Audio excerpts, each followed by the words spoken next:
Bangladesh Interim Chief Mohammad Yunus is on a 4-day visit to China. He's set to meet Chinese President Xi Jinping amid strained ties with India.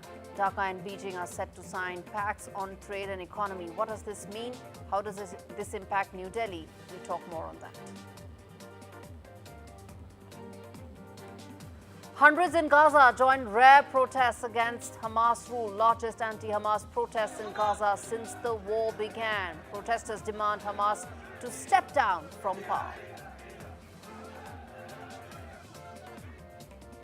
Canada and India look to reset ties amidst the Trump tariff threat, likely to send back envoys and both sides working to ease tensions. A possible meeting between the leaders may also take place after Canada's election. In Turkey, citizens vow to protest even as Erdogan says show will end. Over 1,400 people have been arrested in protests after the Istanbul mayor, who is the opposition's presidential candidate, has been jailed.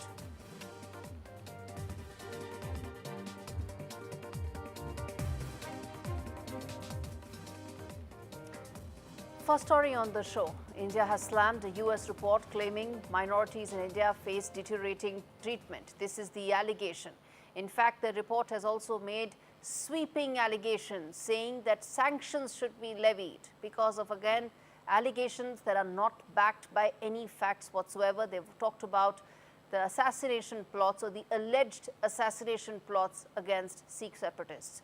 India rightfully has slammed this report. External Affairs Ministry has said that the US Commission on International Religious Freedom should be designated as an entity of concern for such biased statements. Let's get in my colleague Mohammad Ghazali, who will take us through exactly what the MEA statement is and why is it creating such an uproar.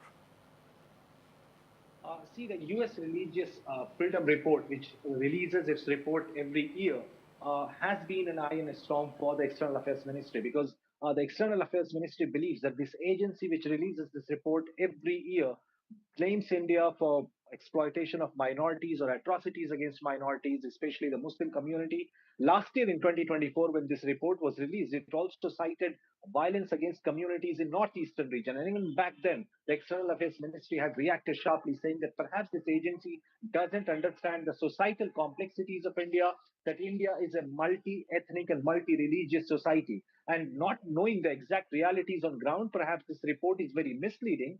Also, the External Affairs Ministry has repeatedly said that this agency is also releasing misleading reports to sort of defame India, because India is also known as the largest democracy as a country. But this time around, in its report, the report has also cited RAW, our secret agency, of plotting assassination on foreign soil. And this agency has also recommended the US government, the Trump administration, to keep India as a country of prior concern. And that is something which has invited a lot of sharp criticism from the External Affairs Ministry. And we also know that the new Trump administration is trying to forge a greater alliance with India in the Indo-Pacific region, knowing very well that how Prime Minister Modi met Mr. Trump days after he took over in the office.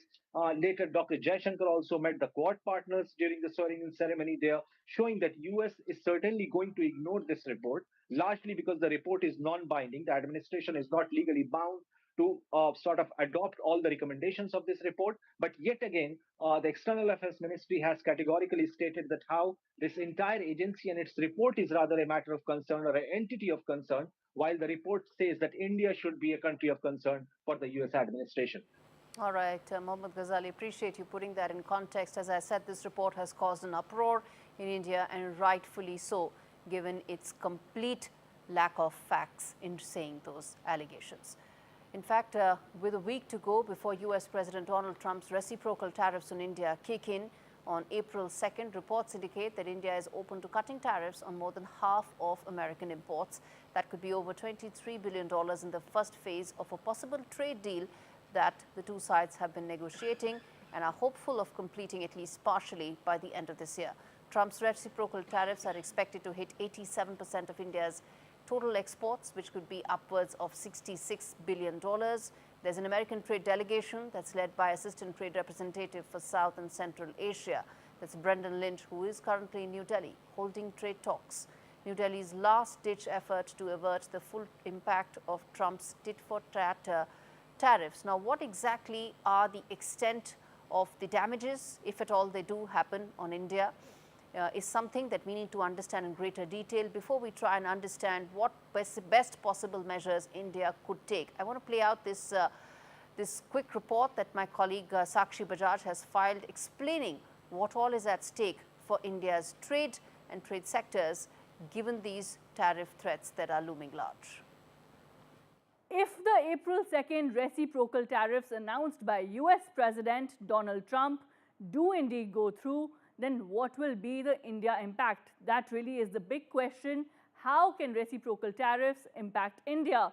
India could lose up to, believe it or not, $7 billion annually from reciprocal tariffs, as per an analysis by Citi Research, while the decline in overall exports may be limited to 3 to 3.5% as per SBI Research's study.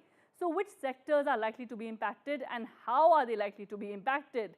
Now remember, the steel and aluminium sectors have already been hit by 25% tariffs, and exporters worth $5 billion in the metal industry are already facing an impact as per initial studies coming in. Besides this, of course, the pharma sector is concerned. As far as the pharma sector is concerned, remember, India is the largest supplier of generic drugs to the US, and India's growing electronics exports also could lose significant market share. The agriculture, jewelry and auto sectors are also likely to be impacted if indeed reciprocal tariffs do go through. Now, analysts expect potential US tariffs may become a catalyst really for reforms from both India and the US, with reports suggesting India is eyeing a tariff cut on more than half of US imports, and US officials in India this week to finalize the bilateral trade framework. The spotlight really is on how reciprocal tariffs will be looked at and whether the talks could go beyond trade. All right, so viewers, you know that there is going to be an impact and it's going to be significant, as Sakshi was explaining. I'm going to put out those big questions that hopefully we'll try and get answers to in the conversation that I'm going to have with the guest this evening. Whether these will avert tariffs, whether India will be able to cut tariffs, whether India's losses could be at least could be partially reduced is another important aspect of this conversation. And lastly, how much is India prepared in terms of dealing with these tariffs? The sectoral impact is the other aspect of a conversation that I'm going to get Ashok Sajanhar, former ambassador, and Parth Shah, who's the global trade expert and director at Deloitte, to hopefully answer. And gentlemen, while we get your answers, hopefully we'll try and cover as much ground, and let's keep playing those graphics as well as those questions for our viewers to keep understanding what we are talking here. All right, Mr. Shah, let me start with you. Some of the numbers that my colleague was pointing out does indicate that it's not like there will not be an impact. There will be a significant impact that Indian exporters, Indian trade will have to brace for. The question is, how can we mitigate it? So, thank you very much for having me. It's a very relevant point that you have made. It's going to have a far-reaching impact. The fact remains that when two large economies are sitting on the table discussing certain things, it cannot be a one-way benefit that is going to happen. There will be impact, but what is important is that from India perspective, if we are allowing certain tariff cuts, then we should also negotiate to have greater market access and of course the technical barriers which also becomes a big question when India is exporting to US. There should be talks on reducing that as well. Okay, Ambassador Sajanhar, the fact is some of these trade discussions do go a bit of back and forth. Both sides come with hawkish positions to try and find some sort of a middle ground. How hopeful are you that before April 2nd, the trade talks that are happening right now could lead to some kind of a positive breakthrough?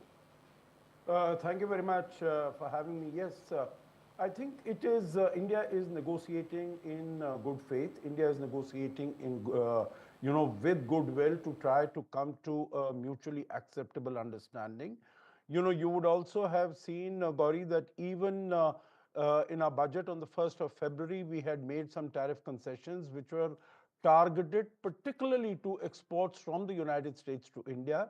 Even when the Prime Minister was meeting Donald Trump on the 13th of February, there was, a reduction of duty on bourbon whiskey, which is of interest to the United States. And more recently, we have cut down on, taxes on Google, 6% tax on Google that was being levied. So I think we are trying to make all efforts to ensure that there are no reciprocal tariffs that are imposed on us.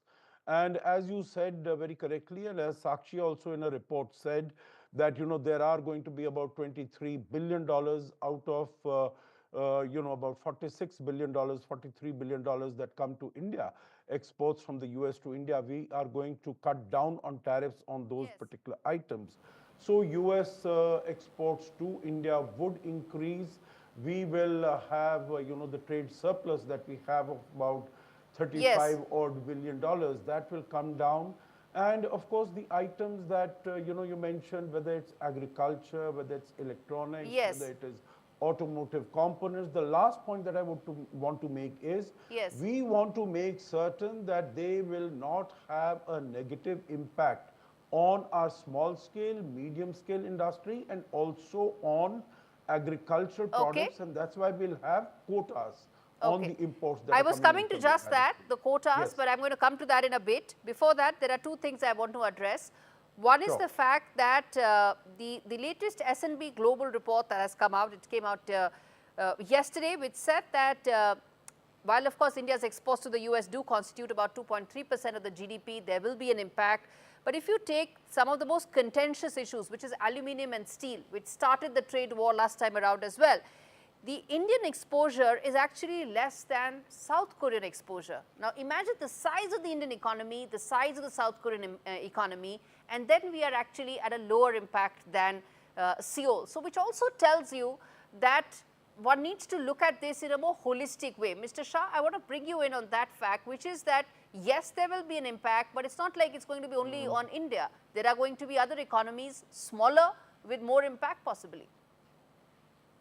That's right. And on impact on other countries, as one point that I want to make, that of course India has comparatively higher tariff rates when compared to what US levies and what some of the South Asian countries as well levies. But our rates are in line with what is a commitment with WTO. If the impact of tariff or levying tariff is on a particular country, of course there will be impact on other countries as well. The levying extra duty on China can have positive impact on India and so on. So if there is a levy which is happening on particular product only coming from a particular country, it will have impact on other countries as well. Maybe positive, like you mentioned. Okay. Again, quoting some reports that have come in which say that 87% of India's exports to the US could be impacted or affected rather in varying degrees. But the other side to that is that when trade talks take place, there is always give and take. So if India is going to bring down some duties, it's going to probably give in on some factors regarding US demands. It will also try and have some sort of a leeway when it comes to export of services. And is that really, Ambassador Sajjanar, our big bulwark, where we try and ensure ease of Indian highly qualified, skilled manpower to the US, those barriers being brought down?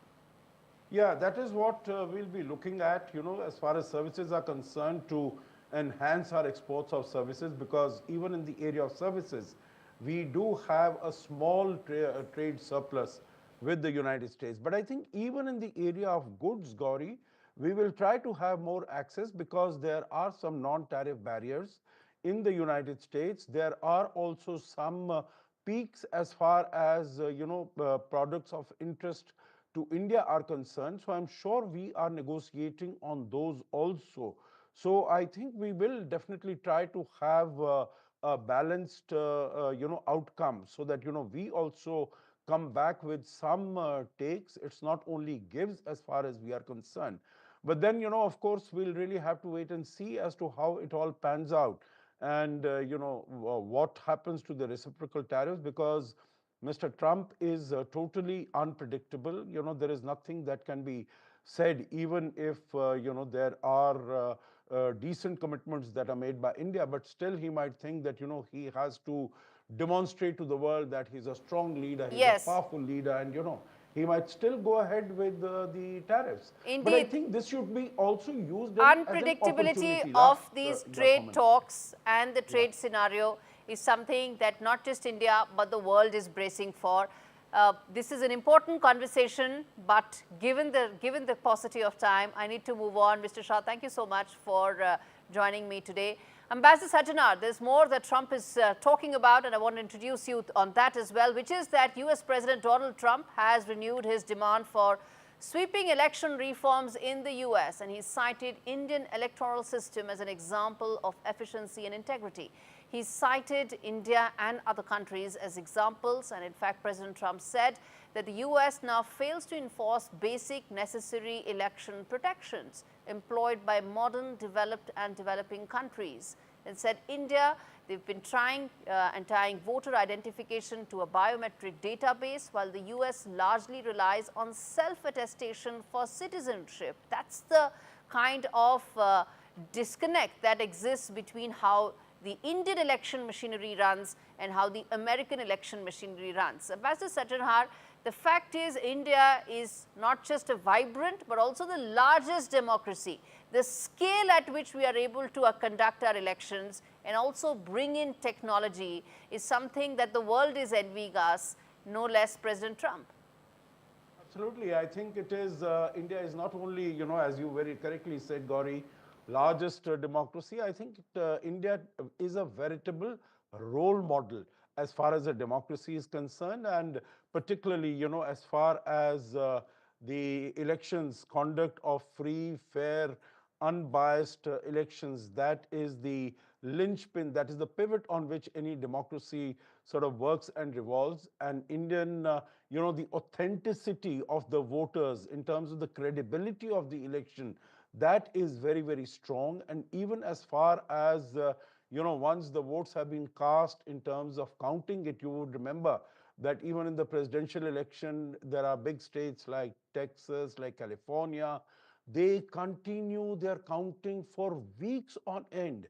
And still, there are not absolutely final credible results that are coming out of there. While as far as India is concerned, within a few hours, we have, last election, 650 million people voted, out of a total electorate of 900 million. So about 68% of our electorate voted. Yes. And we were able to get the final results in about 4 hours. Absolutely. So absolutely. Unlike California, which keeps on voting for, keeps on counting for almost a fortnight. I have to leave it there, Ambassador Sajjanar. Thanks so much for joining me today. Thank you. Always a pleasure. And as we talk about President Trump, well, he's found himself wound up in probably the biggest controversy since his administration started, which is the signal controversy. President Trump has reacted to that, saying that everyone is in fact using Signal, and he said much more about how this app is now being used worldwide. Listen in, because this is an important story that has ramifications of national security. I don't know anything about Signal. I wasn't involved in this, but I just heard about it. And I hear it's used by a lot of groups. It's used by the media a lot. It's used by a lot of the military, and I think successfully. But sometimes somebody can get onto those things. That's one of the prices you pay when you're not sitting in the situation room with no phones on, which is always the best, frankly. You don't want Signal in the situation room ever. On that note, a quick break. More on the other side. Stay with me.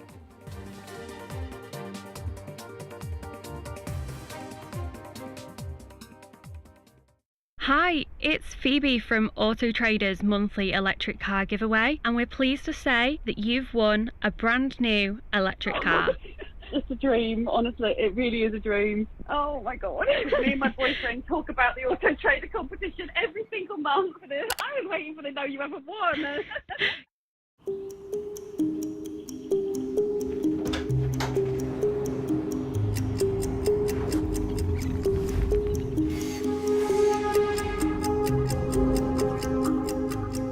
If something in your body doesn't feel right, don't carry the worry of cancer with you. Tests could put your mind at rest. Until you find out, you can't rule it out. Contact your GP practice. The all-new Temper Pro, our most adaptive mattress ever. Born from NASA technology, billions of ultra-sensitive cells relieving even more pressure for ultimate comfort and support. Now available with SmartCool technology. Temper. The future of sleep is here. Sun Bingo. Are you gonna bingo? I think I'm gonna bingo. Hey, Charlie 64, are you gonna bingo? Hey, Sassy Sam. Yeah, I'm gonna bingo. Hey, Geordie George, are you gonna bingo? Not right now, mate. Maybe later? Okay. Has a 93, are you gonna bingo? Yeah, I'm defo gonna bingo. Join the fun at Sun Bingo. Are you gonna bingo? Shop hundreds of big deals right now at AO. Get savings on electricals big and small from brands like Hisense, Samsung and Dyson. Plus, with finance options available, no wonder we're the UK's most trusted major electrical retailer. Shop now at ao.com. We know that living with diabetes can make daily life a challenge, and we're here to help. I felt very low with the diagnosis and very lonely as well and embarrassed. I think people don't necessarily realise the impact that being diabetic can have on you and the amount of extra decisions you have to make a day through carb counting every single thing you eat. If you're struggling with the everyday challenges diabetes can bring, become a Diabetes UK member today. Receive this informative welcome pack and Balance magazine. Balance magazine has been very good in giving me tips to manage my diabetes on a day-to-day basis. One of the things I was recommended to do was exercise. What motivated me was my love of dance, and I got that back. Join a community that really understands. Call 0800 035 7605 or go online to become a member for just £3 a month.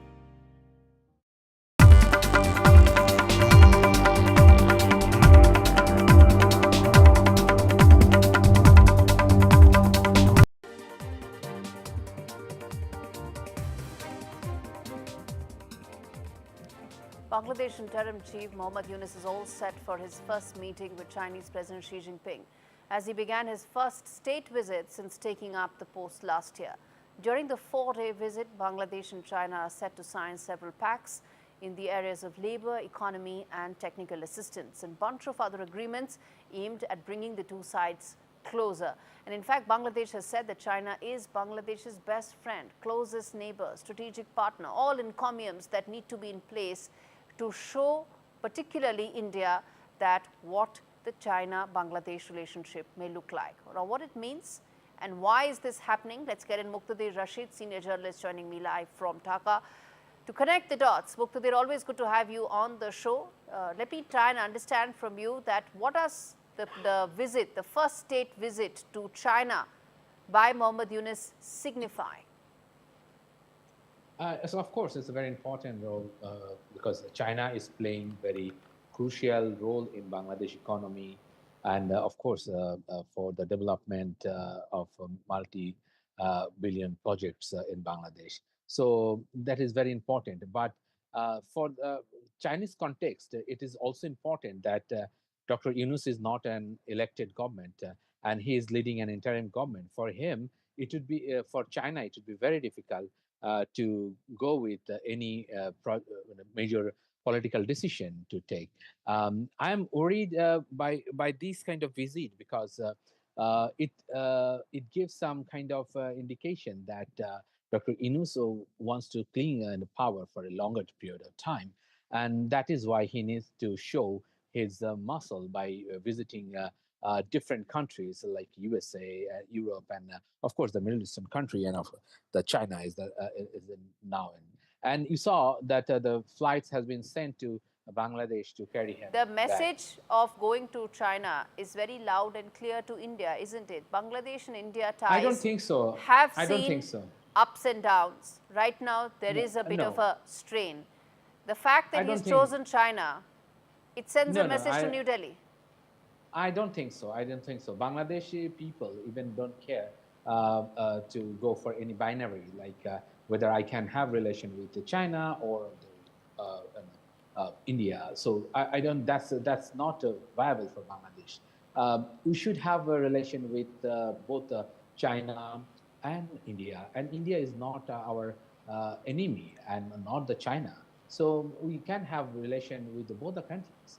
And, India never has inimical relations with Bangladesh, now or in the past, Muqtadir. In fact, India has played such an instrumental role in Bangladesh in the last 50 years. It is the commentary that's come in from Mohammad Yunus's government that's been so shocking in the last 8 months. Because of which I asked you, why the decision to go and meet Xi Jinping? Yeah, it's the way you say it. It looks like that, but I don't think that you have already read the story that Suhasini Halder wrote. That 30 seconds. Finally, I'll ask you this. Finally, Narendra Modi did not accept if invitation. Bangladeshi economy is in a bit of a turmoil right now, is it in a position to accept more Chinese loans? I don't think that would be good for Bangladesh at all. I'm not economist. As a political commentator, I would say Bangladesh should play on its with its pockets. They should not go beyond its control. And the way Dr. Yunus is going, I think it's all about his political ambition. And I'm sure he wants to flex his muscle and show the world. And of absolutely. He's flexing his muscles. You said no message, but there is a message. Muqtadir, I'm going to leave it there. Thanks much for taking out the time and joining me today. On that note, a quick break. We come back with more on the other side, including what's the latest in Turkey.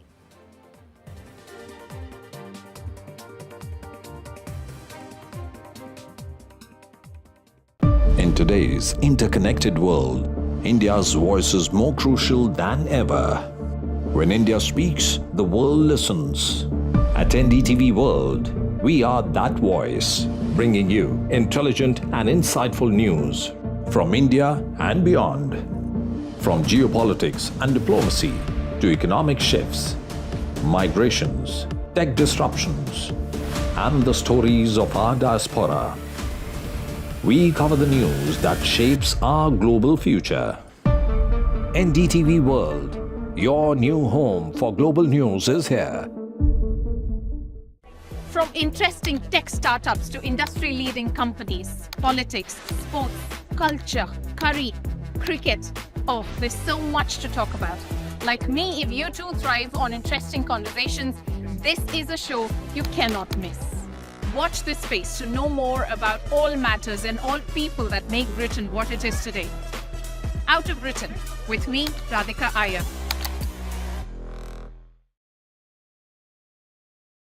In terms of the strategic relationship and the intelligence arrangements between India and the United States, to what extent is it premised on perhaps an expansionist or an expanding China and the Asia-Pacific region? You know, the ties between our two countries, the United States and India, go very, very far back. And so what we're continuing to see is a strengthening of that partnership and recognizing that the mutual interests of both of our countries are centered around peace, prosperity, freedom, and security.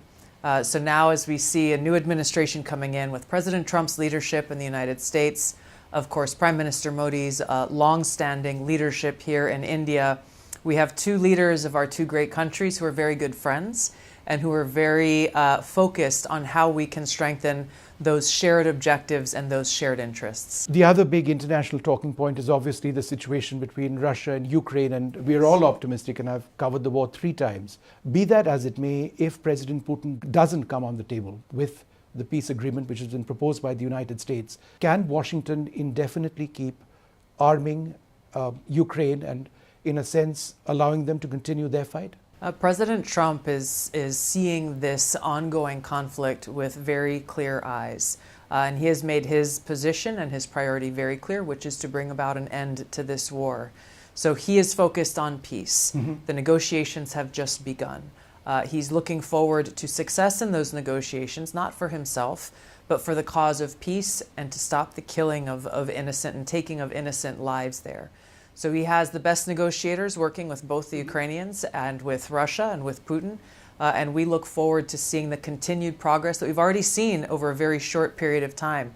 I think it's important to point out that under the previous administration, during which this war began, there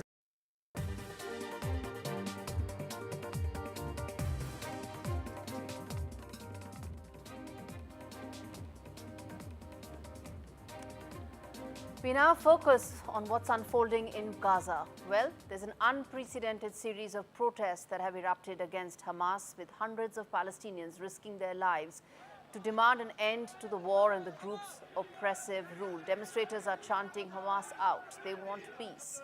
But can they get peace? Can they be able to relieve themselves from the clutches of this terror organization? This report tells you the story.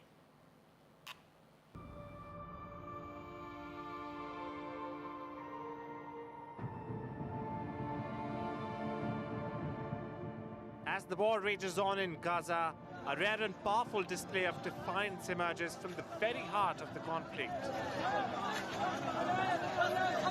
In the northern Gaza Strip, hundreds of Palestinians flood the streets, demanding an end to the war and to Hamas's brutal rule.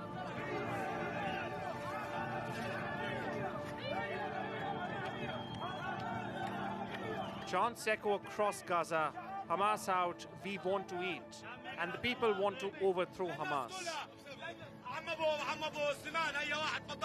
This rare wave of resistance is met with force,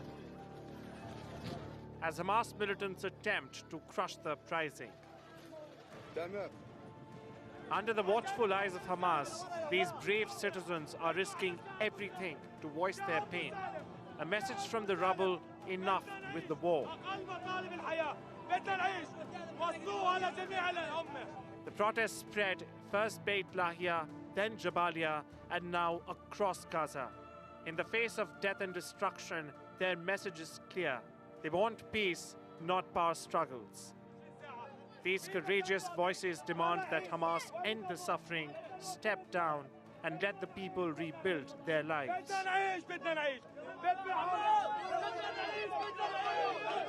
As Gaza's greatest tragedy unfolds, the people are speaking out for change.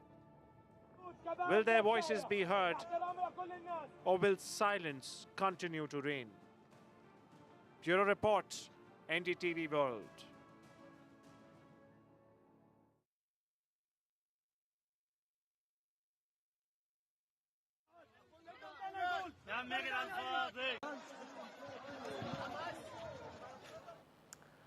All right, while we look at what's really unfolding in Gaza, let's also now get you viewers a story that's likely to set the stage for Tesla's entry into India, which is the fact that Tata Motors has been instrumental in providing major equipment possibly and becoming an important vendor to Tesla's EV ecosystem. Remember, Tesla has been looking to enter the Indian market, but that hasn't been the case the last couple of months. But what the latest is that with Tata Group, in fact, several of Tata Group's companies becoming important players in the Tesla EV ecosystem, sets the stage for one, the Tesla Group to enter India, and secondly also for India to become that important a player when it comes to creating an entire electric vehicle ecosystem. So what this means for India as a potential EV hub,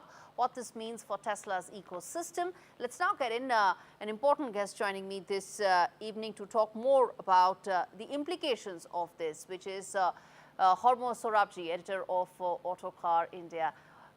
So how do you see this, the fact that Tata Group is likely to possibly, many may believe, even pave the way for Tesla's entry? Because if they have a vendor ecosystem in place, they would probably enter the market next.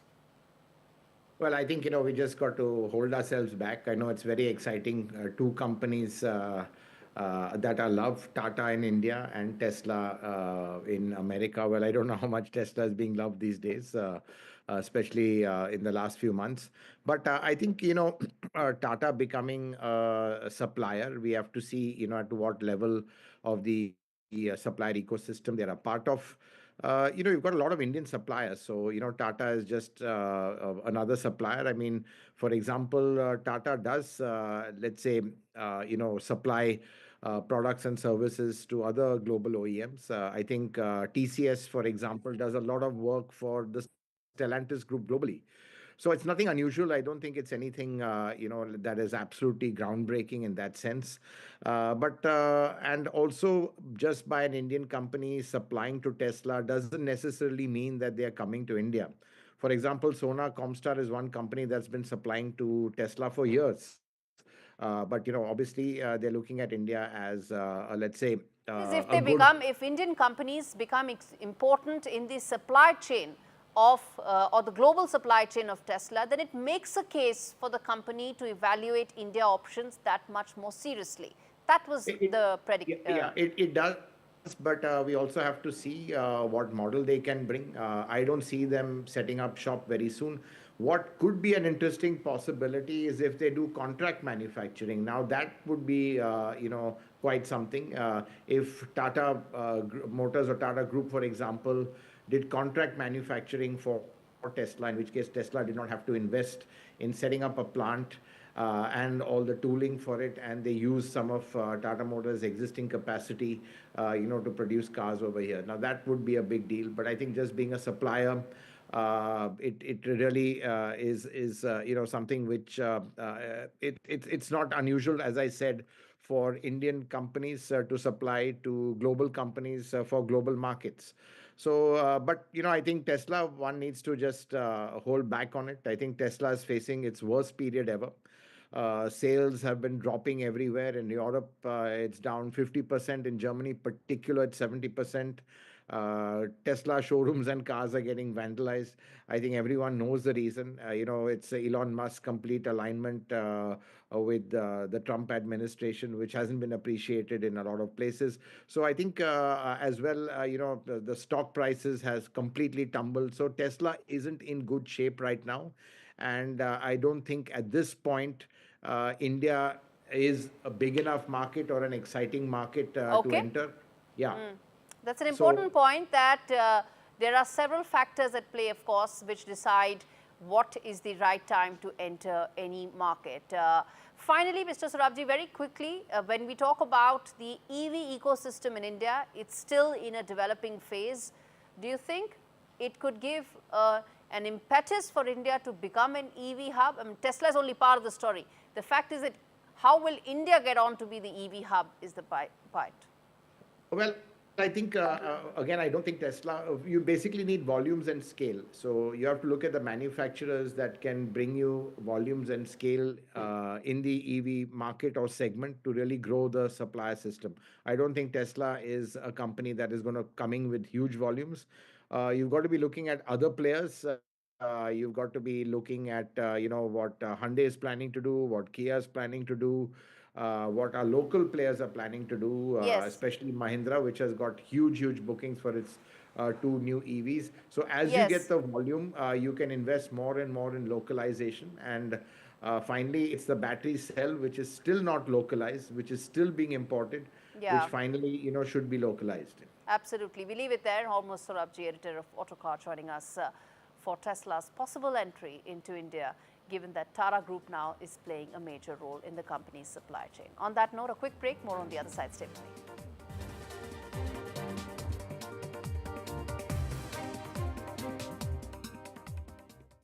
At AJ Bell, we're all about making investing easy. It's why Which rate no other investment platform higher for ease of use. Open an award-winning account today. Tired of freestanding wardrobes that just don't fit? At Sharps, we design bespoke fitted furniture like no one else, transforming bedrooms into beautifully organised spaces. Our exclusive Space Plus system means twice the storage space of freestanding wardrobes. Plus our industry-beating 15-year guarantee. The Sharps half-price spring sale is now on. Book your free no-obligation design visit today at sharps.co.uk. Sign up and start saving with Quidco today.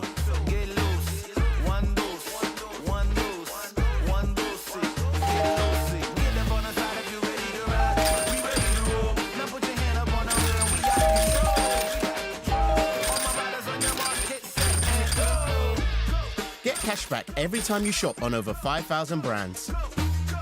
It always pays to Quidco.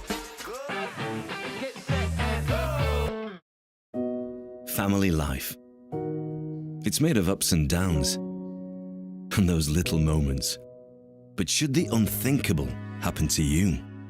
Life insurance from Legal & General can help look after monthly bills, the roof over their heads, childcare costs, and most importantly, your family. Because no one protects more families in the UK than us. Premiums start from £5 a month and they never rise. Plus there's a £120 gift card after you apply. Legal in general. Ensure life goes on. When I woke up, they said, Alyssa, you've got leukemia. We found out that the chemo wasn't working. So at that point, it was like, I'm gonna die. My consultant was looking for these clinical trials, and she found this one at Great Ormond Street. I'm cancer-free now. Curing Alyssa was a world first, but cancer is still the biggest killer of children in the UK. Will you help us do more? Search Gosh Care to give £3 a month and help build a new children's cancer centre at Great Ormond Street Hospital, a home for breakthrough research with world-class facilities to help beat cancer for more children. Together, with your kind support, we can help save lives and transform children's cancer care for decades to come. Text CARE to 70125 to give £3 a month and help build our new children's cancer centre. Together, we can beat cancer for more children. It feels good knowing that your future's in hand. Evlo can offer you a loan from £1,000 to £15,000, whether it's for home improvements or for some of life's big moments. Evlo looks beyond your credit score and always takes a case-by-case approach. Visit evlo.co.uk to get your conditional decision in minutes.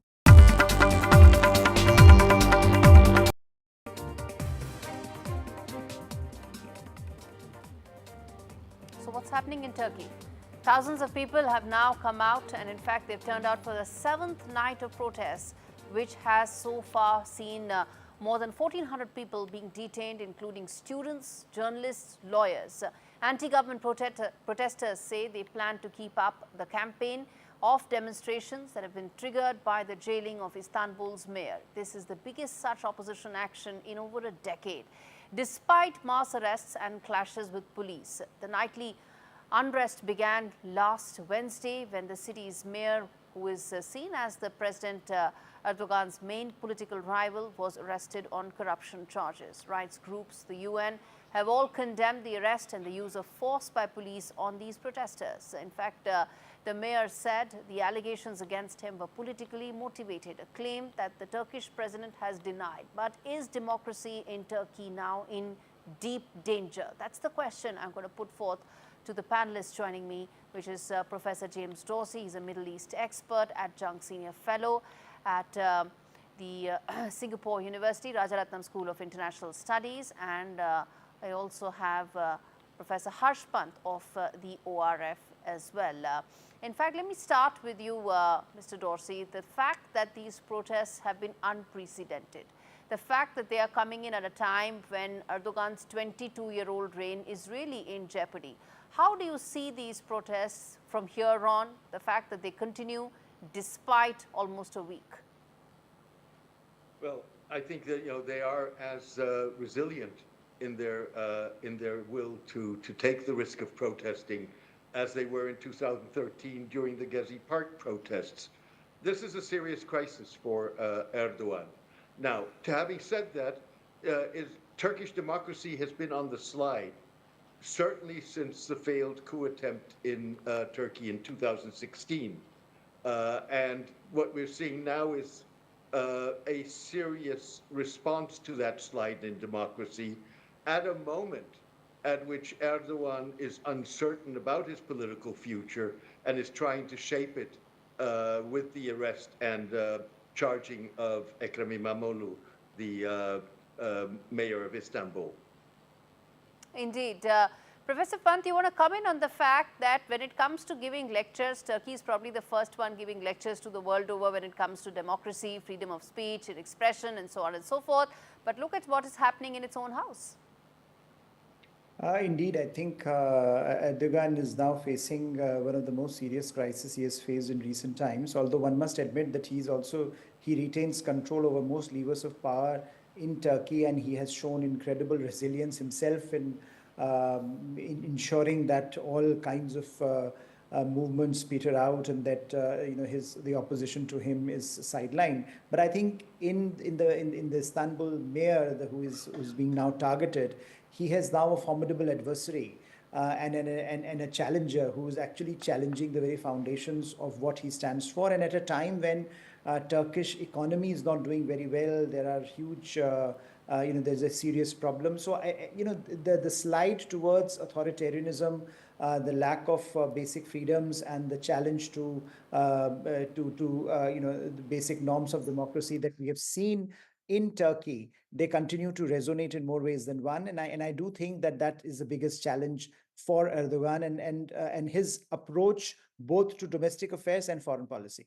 Indeed. And Mr. Dossi, one may think that some of these protests that are coming in and these protesters, they're actually speaking up against President Erdogan's last 10 years, where he's really, as Professor Pant said, really moved towards authoritarianism.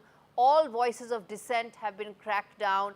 He's really ensured that his hold on power is almost complete. And that's a huge transition for Turkey, given what it was just about a decade back. Are these people protesting against Erdogan's rule more than anything else?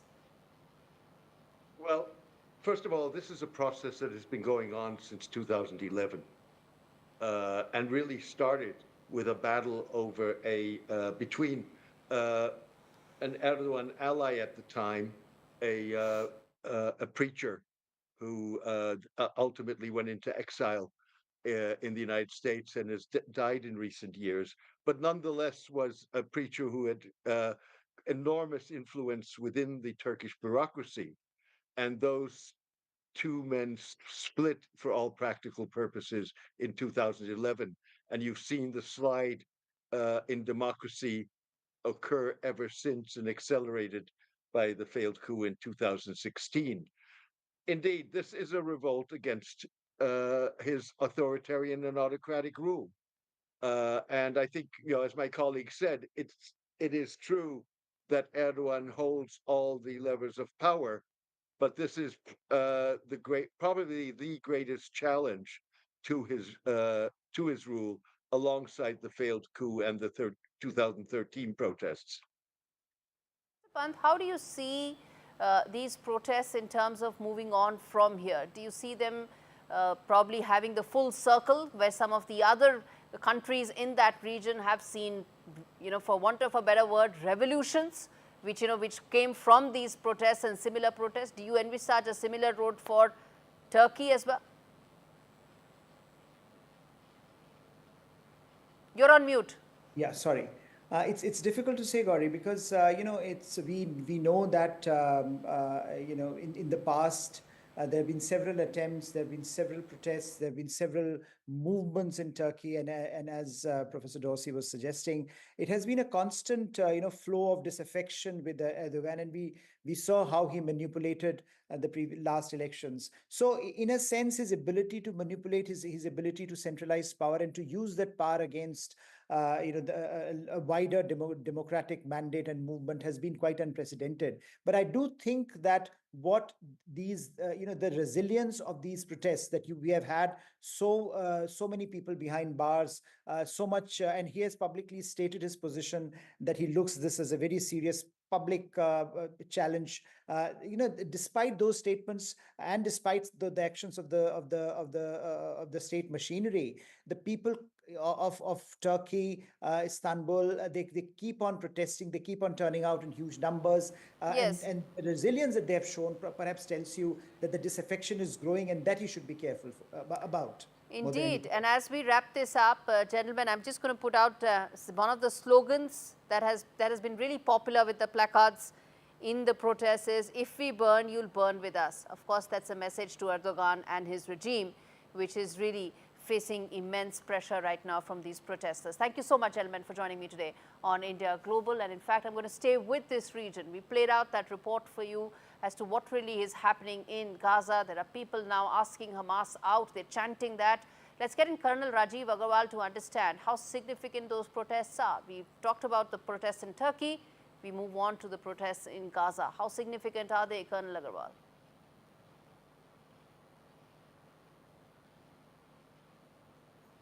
Unmute yourself, please. Unique or unprecedented or a surprise because of the way these strikes have started from 18th of March when Israel revoked the ceasefire and started the airstrikes on 18th and the ground operations on 20th of March. They were extremely punitive. The entire 3 sections of Gaza Strip were bombed, and as per reports, more than 400 or 500 people were killed in a day. So there will always be a section of people who are, trying to come up saying that enough is enough and they want to lead a life. But I would say at the same time that it is not representative of the entire population of Gaza. So if we say that these 3 protests in 3 different sections of Gaza are representative of the Gaza population, that may not be correct, because Hamas still holds a very, very strong sway over the population in Gaza. Indeed, it does. Colonel Agarwal, thank you so much for giving your quick take on that story that I'm going to probably look at later in the days to come. But shifting focus now to Canada, which heads to polls later this month. And it seems Canada and India are now taking steps to cool down some of the tensions that came out due to Justin Trudeau's love for Khalistani separatists. Even considering sending back envoys after tit-for-tat expulsions that took place last year. Some reports indicate that there could possibly even be a meeting between Prime Minister Modi and his Canadian counterpart, who will of course be chosen after the elections of April 28th. How significant these reports are, and is the India-Canada relationship now on the upswing? Let's get in Terry Miluski, who's a senior journalist, joining me from Canada. Terry, how significant are these reports, and how optimistic are you that the India-Canada relationship is now on its repair trajectory? Well, I think that the developments are significant, number one. And number two, I think they make obvious sense. It's a pretty feeble performance of two giant trading nations that they only have $8 billion in annual trade between them. It's long been the intent of both governments to improve that. And now, of course, there is an additional incentive to do so because they're both going to be hit by Trump tariffs. So they're looking for other customers and other buyers. So that's the first thing. The second thing is that as significant and as hopeful as these signs might be, there will, of course, be a meeting if Mr. Modi does indeed appear as a guest at the G7 meeting in Alberta in June. It would be embarrassing if he didn't even meet his host, whoever that may be, because, of course, there will be a Canadian election between now and then on April the 28th. So we don't know for sure that Mr. Carney will be the Prime Minister. We'll see. But despite all of this, there are a lot of problems in the way of improving relations. To wit, there's this little matter of murder.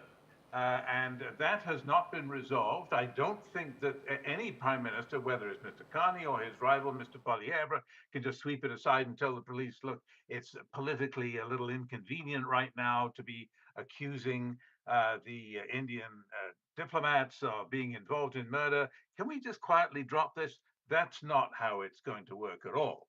And on the Indian side, they still have to deal, of course, with very similar allegations of criminal activity. Indeed, a murder plot by the Indian government in New York. And they have not really denied those allegations. There are charges laid by the FBI and Department of Justice. That's one aspect. That's one aspect of the relationship that probably the next Canadian leader, whoever is, will require more bilateral conversations. But the fact is, you feel that trade is now the fulcrum that will probably bring the India-Canada relationship closer, given that April 2nd tariffs deadline is looming large. How much do you think that will be an impetus in terms of increasing the trade relationship, which of course then could repair the larger bilateral relationship?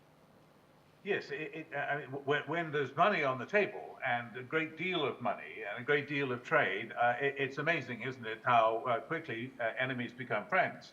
And Canada and India have been enemies at the time that all of this developed. At the time that Hardeep Singh Nijjar was assassinated, gangland style, in British Columbia in September of 2023, at that time, there was already a negotiation underway for a free trade agreement between Canada and India. Well, what happened to that? Obviously, it was shelved. Diplomatic relations went into deep freeze. Now, I think there's a window of opportunity with a new prime minister. We don't have to deal with Justin Trudeau anymore. for an exchange of diplomats at the top level to resume, and for Indian diplomats to return to Canada and vice versa. That opportunity is on the table, and there is a pending trade agreement. They didn't throw it in the trash, they just put it on the shelf. They can take it off the shelf. You think that trade pact is now going to become center stage? That trade agreement is going to become very important? Oh, yes. I think that it will miraculously sweep aside a lot of these other matters. As troubling as they are, they can sidetrack them. I don't mean get rid of them. I don't mean sweep them aside. They can't do that for the reasons I've outlined. But they can put them on a sidetrack and no longer regard all of that unpleasantness as an obstacle to better trade relations, which I think both sides want.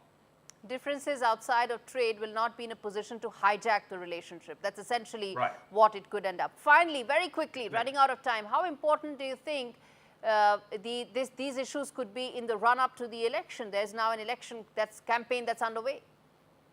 Well, they are already important. In the last couple of days, we've seen more news about alleged Indian interference in the Conservative leadership campaign. There's not a lot of substance to all of this, not yet anyway. There may be more, but it's definitely affecting the campaign. But what's really affected the campaign, of course, is the arrival of President Trump, and that has switched the Conservatives from being the obvious leaders and the prospective winners of the election by far, to suddenly in a neck-and-neck contest. So it's going to be interesting. Interesting indeed, Terry. I'm going to leave it there. Thanks so much for joining me on an early morning from Canada. On that note, completely timed out on this edition of India Global. Thanks so much for watching.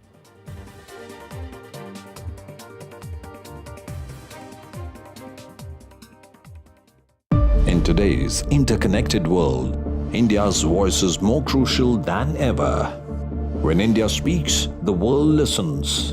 At NDTV World, we are that voice, bringing you. It feels good knowing that your future's in hand. Evlo can offer you a loan from £1,000 to £15,000, whether it's for home improvements, new appliances, a car, or for some of life's big moments. So even if you've had problems with credit before, Evlo looks beyond your credit score and always takes a case-by-case approach. Visit evlo.co.uk to get your conditional decision in minutes. Evlo, your future in your hands. Caring for your cat is a lifelong commitment, and with the advanced nutrition of Purina One, you could see a visible difference in just 3 weeks. Your cat could benefit from great appetite, higher energy, healthier digestion, shinier coat, and brighter eyes. Try Purina One today. With PlusNet, great value broadband isn't just about price, it's also about speed. This kind of speed. Oh, there's a router. Get full fibre from $25.99 a month with speeds up to 900 megabits. Fast broadband you can rely on. That's a plus. Call us now or visit plus.net for our best price. Ends 2nd of April. In People's Postcode Lottery's April draws, a share of £25.4 million must be won. Sign up before midnight on the 31st of March. Family life. It's made of ups and downs, and those little moments. But should the unthinkable happen to you?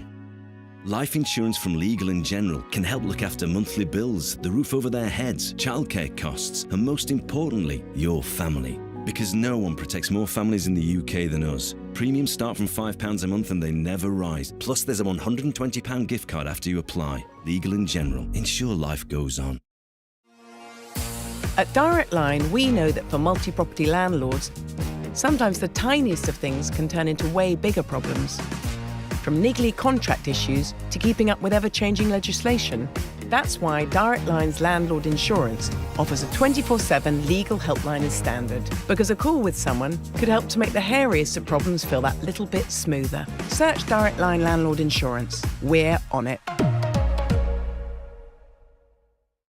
Those weeks that he came in, with the 3 weeks that I could be his little girl again, nothing I can do will repay Marie Curie for doing that for me. The amazing gift that they gave me was I was there at his last breath. He was there for my first. I will give everything back that I can to the hospice that gave me so much. Give better end-of-life care to all. Get your free will guide today. I gotta be me. Rotten here. Sauce up your sandwich with Walker's Heinz ketchup flavour crisps. When you paint by feeling, you can come home to a blooming good day. Change starts here. Dulux.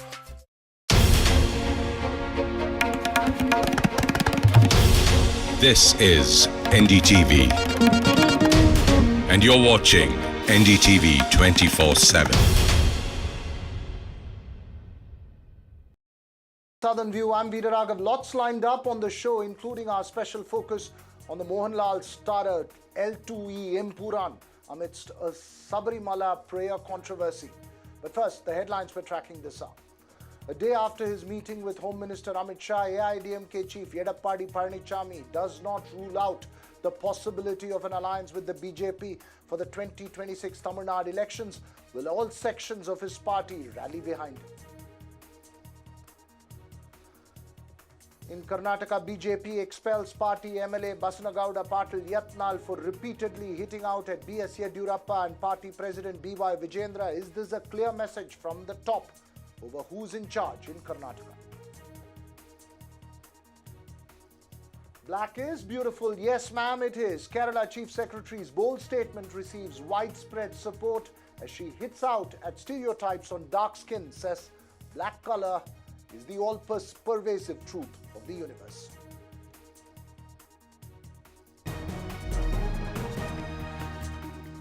First up to our special focus this evening, director Prithviraj Sukumaran's L2E Empuran, starring Mohanlal, is all set to hit the screens.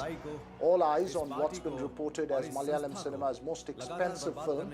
L2E is a sequel to the 2019 super hit Lucifer. It stars Mohanlal along with the director Prithviraj Sukumaran himself, Manju Warrier and Tovino Thomas amongst the top star cast. The release amidst a controversy after Mohanlal offered a special puja for his friend and film star Mammootty's speedy recovery at Sabarimala. A reported receipt of that puja showing Mammootty's real name Muhammad Kutti and his birth star went viral, and a social media influencer questioned why prayers were offered in a Hindu temple for Mammootty. However, there was a sharp reaction and the influencer later deleted his post after several people pushed back. Mohanlal has also categorically asked what's wrong with offering prayers for his friend and that it's purely personal. He spoke about the controversy and the film along with the director to my colleague Abir Adar. After Lucifer becomes a big hit, so there is a scope for the Empuran. And Empuran is if it's a big hit, there's a scope for the third part. And definitely, as he said, this is a very key film. It's a very important film for our industry. So Kerala, entity-wise, it's a small place, but we are coming out with good films, and people should watch our films. Now there are so many platforms they can watch Malayalam films. It'll be dubbed in Tamil, Telugu. But as he said, this is a visual treat. We tried our best to make this film. When you watch the film only, you'll know what we spend is seen on this film. And for a Malayalam film, it's a big film. When are we going to see you and Mammootty sir together? What is happening about the film? Because everybody is we are working on a film right now. Yes, I know. That's to complete. We had to shoot it in Visakhapatnam, and Mammootty has to shoot in the UK. It's a big film. So we'll finish the film by May, June. So you can watch it by September, October. Yes. And you recently went to Sabarimala temple and, worship there, and also for your friend Mammootty. I mean, tell me a little about your friendship, because everybody talks about that friendship. I mean, we all have grown up seeing you all. No, I happen to be in Sabarimala. So it's a ritual. This is called giving his name and his star. They'll do a puja. Okay. So I given mine, my mother, my wife. Then I thought, okay, I'll give it to you. That's so sweet. Unfortunately or fortunately, it came out. Fortunately, I'm sure. This is not the first time either one of them have done something like this that I know personally. I'm sure. This time it made the news, that's all. Yeah, it just came out. So working together after so many years, how is it like always being on set together? We have done around 50-55 films. But after so many years, you're coming 16 years? Most of every week we used to meet or we used to talk, maybe in a couple of, maybe in 2-3 days, every 2-3 days we make a phone call. It is nothing, it's very good friends. Okay, my last question, I swear my last question. To you, when you are directing somebody of that caliber, you have done that before, it's not the first time. What are the pointers that you keep in your head, or he is just another actor? Because, he's a legend. The reason he's a legend is that he makes you feel he's just another actor. So it's very easy to direct the legends. The legends are the easiest to direct because the fact that they are easy to direct is why they are the legends. I agree with you. Thank you so much. Thank you for talking to us. It's not every day that we get to talk to you all. Thank you. Well, legends are easy to direct, says Prithviraj Sukumaran. So for a quick conversation on the film that's all set to hit the screens and the controversy around the Sabarimala Puja, joining me this evening, Rahul Ishwar, author and activist, K.A. Shaji, documentary filmmaker, and also movies trade analyst from Mumbai, Girish Wankare. Thanks to all three of you for joining me this evening. Rahul, we'll talk about the film itself in just a bit because I think it's a very important film for Malayalam cinema from the business point of view. But first, to get the controversy out of the way, it is unfair to even question an actor or anyone for that matter for offering personal prayers for anyone, irrespective of what faith. Kerala, Sabarimala is one of the most shining examples of religious harmony and spiritual unity in India. Even Lord Ayyappa's best friend is a Muslim. His name is Vavar. Crores of Hindus, when they go to Sabarimala, they religiously and spiritually offer their respect in Vavar Mosque and Velitha Church before they go to Sabarimala. That is what Lord Ayyappa taught us, and for the past 1,000 years we have been following it. And Mammootty and Mohanlal are like brothers. Mohanlal calls Mammootty Ichaka, which roughly translated into senior brother in Malayalam. So Mohanlal doing that particular puja for Mammootty has been hailed all round. And 99% of the Muslim brothers went on something like a condemning spree to Abdullah, and Sri O. Abdullah had to delete his post and run away. So I don't think he represents the mainstream. It is only a fringe fanatic, which every community has. Our community has people like Yadi Narasimhan and Satwi Prachi. They have people like O. Abdullah. So this controversy should not be taken seriously. Mammootty and Mohanlal are shining examples of interpersonal relationship, and the larger Kerala secular or pluralistic or harmonious, whichever name you want to call, that's okay. You can call it Gandhiji, Maulana Azad, Mahatma Gandhi friendship. You can call it Ayyappa, Vavar friendship. But that harmony is the soul of Kerala, and that is what makes us unique. And even Mohanlal remembering Mammootty, Muhammad Kuti is his real name, and Vishakham his star sign, and offering prayer